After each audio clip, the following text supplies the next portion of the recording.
Just to put this into context, this is a speech I did for Youth Speaks competition. It's like a public speaking event.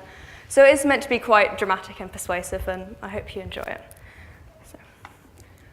Guten Abend, meine Damen und Herren. Ich heiße Sie in Chipping-Norton herzlich willkommen und danke Ihnen, dass Sie gekommen sind.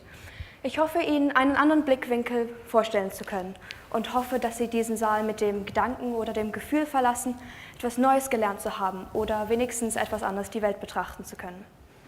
Now, how did that make you feel? What was your reaction to that?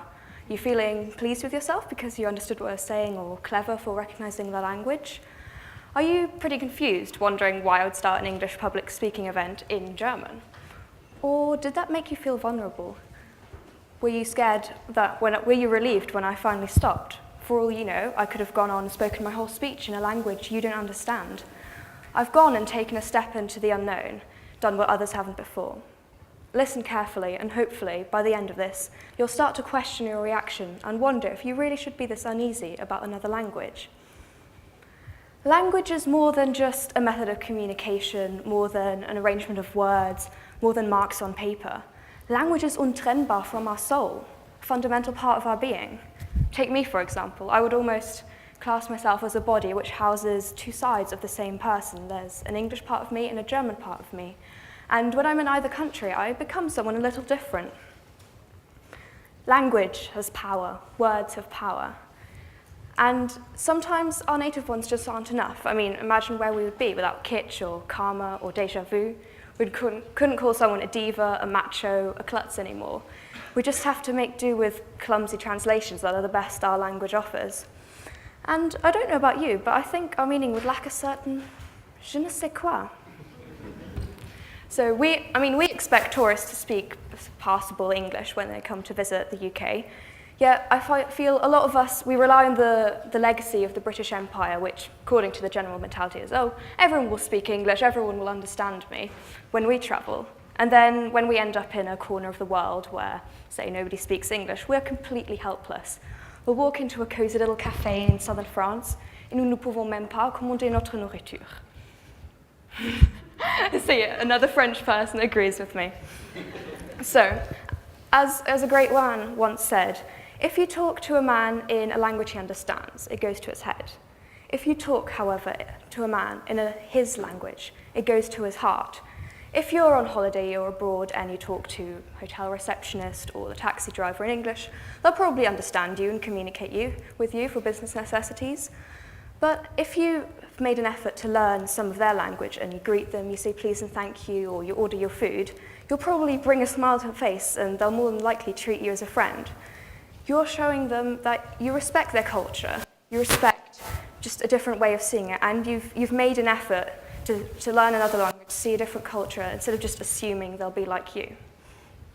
So as I was researching the whole topic, I came upon the story of the Tower of Babel. It's a story from the Bible. It goes something like this. Up until this point, all of humanity had spoken one language. The people of the earth, they became skilled in construction, and they decided to build a city with a tower in it that would reach all the way to heaven. They hoped to make a name for themselves and to cheat death and judgment, pretty much. And God came along just to see what they were doing, saw the city and the tower building, and he realized their intentions, and he knew that it would only lead them away from him into greed and vanity. So he thwarted their plans. He confused their language so they couldn't understand each other and scattered them over the face of the earth. Now, this is a story that demonstrates that language divides. You know, the people of Babel were no longer able to communicate, to cooperate, and to build this tower together. But our world has changed. I mean, we live in a global society, an amazing mix of all these different cultures and views and backgrounds. And now, as many countries have realized, learning languages is what simultaneously binds and preserves the different layers in society. We should be combining these different colors and textures and, say, call it like a tapestry of society. But instead, it's just plain at the moment. It's just a plain cloth. It's dull. It's empty of interest. Now, I mean, I know you're not all language enthusiasts. I'm not asking you to make learning a language your life goal. All I'm asking is a change in attitude. You know, welcome strangers and their stories. If you are going on holiday abroad, make an effort to learn a few basic words and phrases, embrace the different culture, be interested in it, just accept that they're different. And as soon as you start learning another language, you'll see like connections between words and phrases that you never even knew about before. It increases like the knowledge of your own mother tongue when you learn another language. You have better control of what you're saying. And language is so important, it's vital, and yet it's just a backseat in education. You know, it's never much of a priority. And this is the education that will shape the future generations and the future government. We need people who can embrace diversity and think on a wider level.